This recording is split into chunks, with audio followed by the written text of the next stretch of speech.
Is that responsible journalism? Oh, no, the media does that all the time in every country where they express certainty before facts. I will say that the next time I'm on with Lionel, I may ask RT to supply a translator because I didn't understand the sense of a word he said. Most of the media in America that I have seen, and I've seen some French and British since this horrible event. I don't know what you mean, but again, I may need a translator so you can tell me what you're actually trying to say. Most of the media here, I don't know anybody, and I didn't see anybody in any major media say it was an inside job. I don't know anybody that believes that. I think people here feel, in terms of this tragedy, the same sense of sorrow and anger towards the killers that we would feel when it happened to Americans or French or anybody else. I'd agree with you on this, Brent. I would agree with you that the people feel that. Neil, if I may interject. Yeah, I just want to say I would agree with Brent that the people feel that, but the media organisations are speculating with accusations that are actually very damaging, and they're all negative towards the Russian government when we don't know who did what. Sorry, you interject there, Dilly.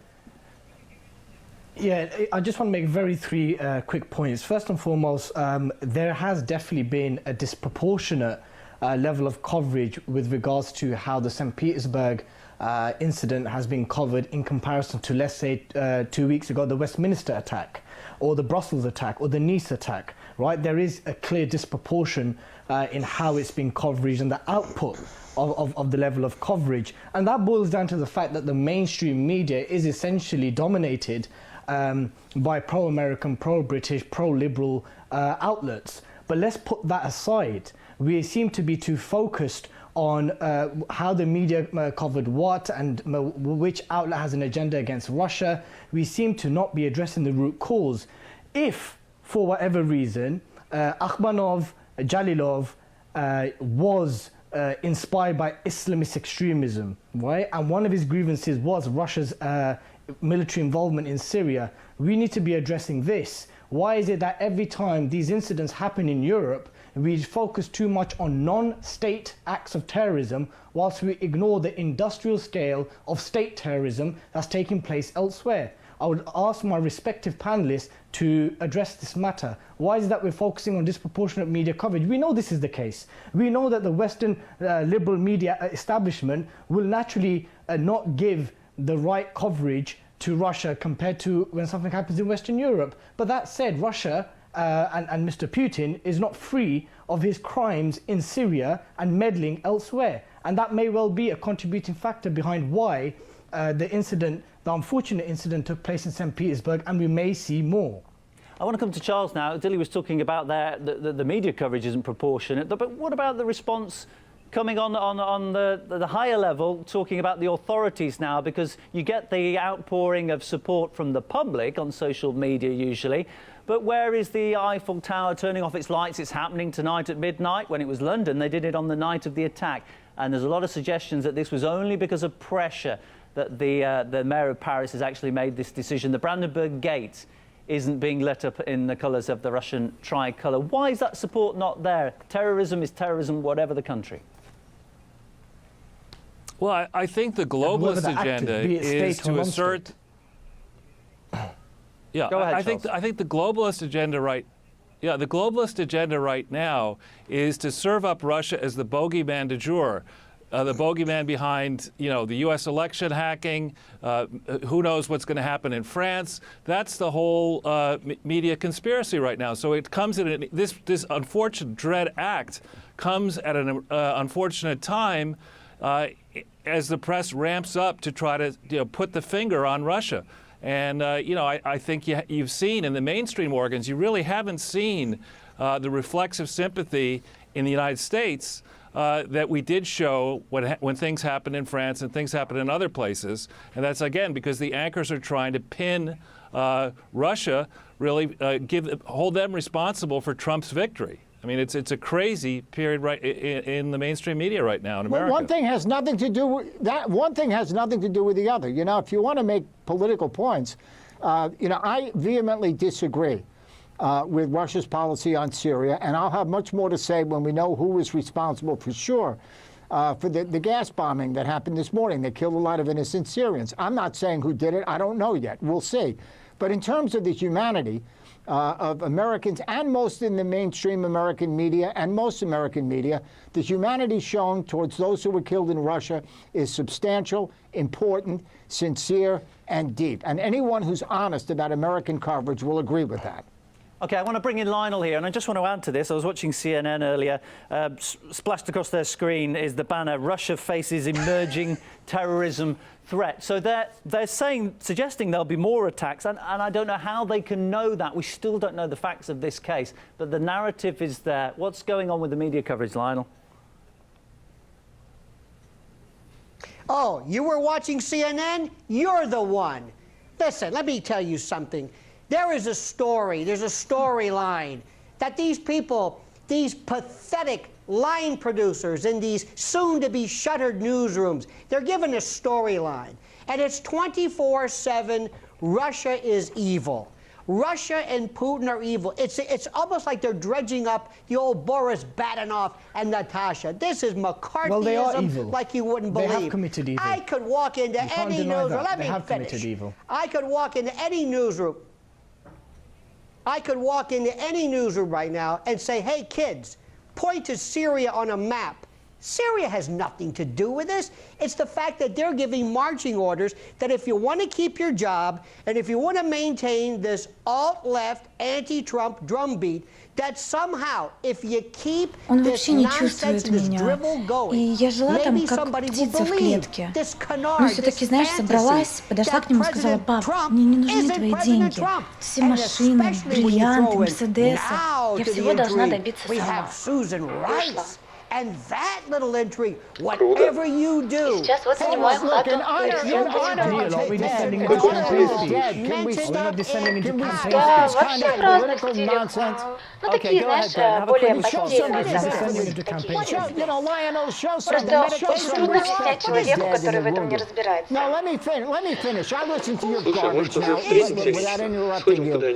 In honor of the dead, in honor of the wounded, in honor of the families, let's not turn this into another cheap political debate over nonsense. Okay, Lionel? I mean, I don't know what TV you're listening to, but it ain't what the rest of us are listening to. We should kill whatever terrorists kill Russians or Americans or French or anybody else, and we should Syrians or Iraqis or Afghans or be consistent, Brendan, please. Ask for consistency. Absolutely. Be consistent. But let's not turn this into Lionel doing an anti-American rant. Okay, Brent, while we're on this topic, Brent, well, I want to stay on this topic, Brent, and I want to say that Donald Trump in his campaign trail, he said, wouldn't it be great if we could work with Vladimir Putin, work with Russia to fight terrorism. Vladimir Putin wants international cooperation. It's not been allowed, partly because of the demonising of Russia in news stories that have been coming out over the last 6 months or so. Do you think this is the time now the two countries have to get together? Well, I said this before, written it, and we'll say it and write it again. I hope they can get together. I hope Putin changes things he's doing that are a problem to the U.S. I hope the U.S. will respond if Putin does with openness and have a new day. I was on 3 or 4 different shows the day of the Moscow bombing several years ago on RT. And I really want a reset to happen. I think it's in both countries' interest. Как дела? But, you know, Russia will have to do some things differently, and America needs to make some things differently. But I don't want to turn a mourning for the dead into a diatribe against America or against the West like Lionel does. That is just an insult to the dead. And if they have to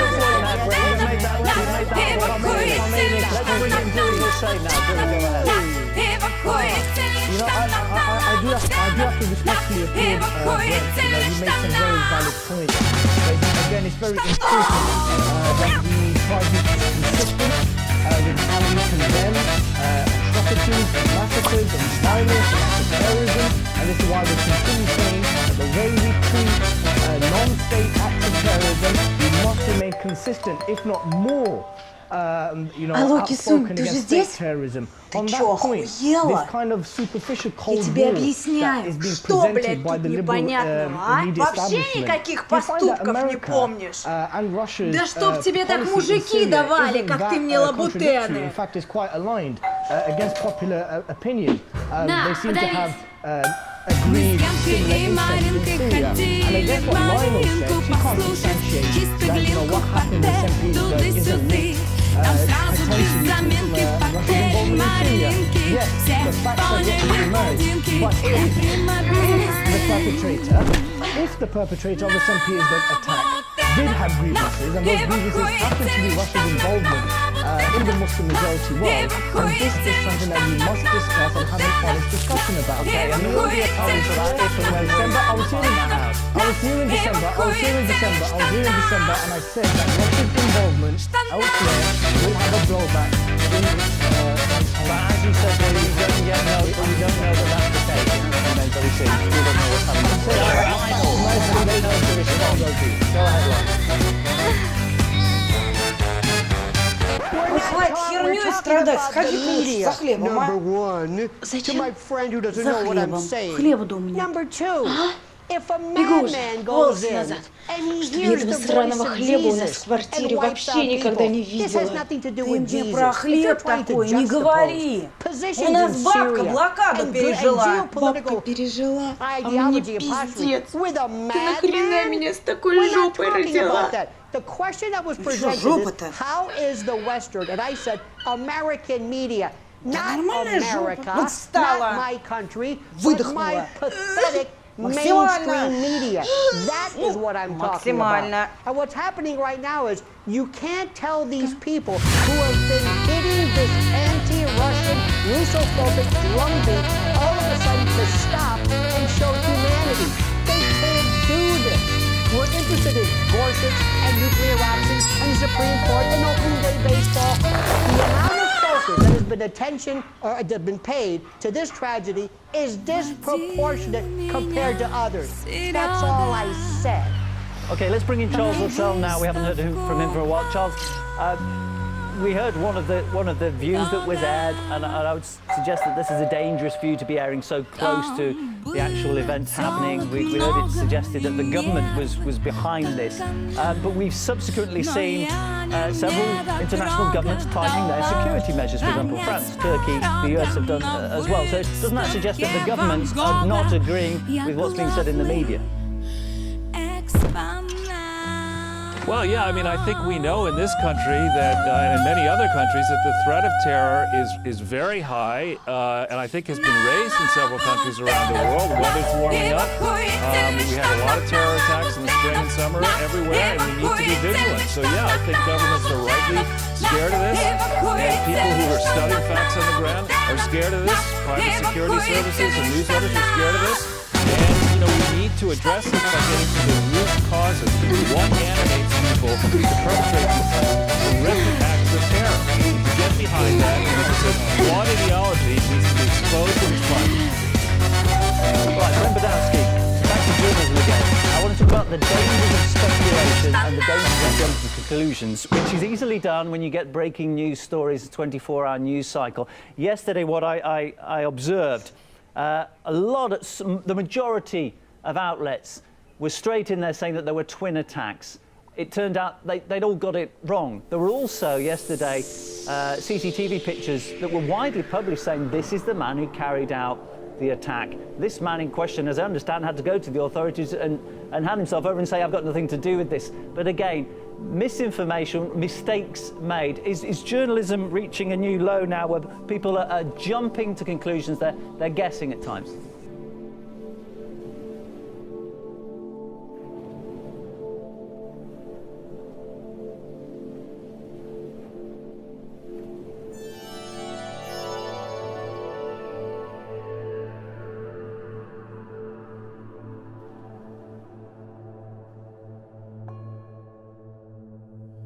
Namaste. Om Shanti.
Shanti.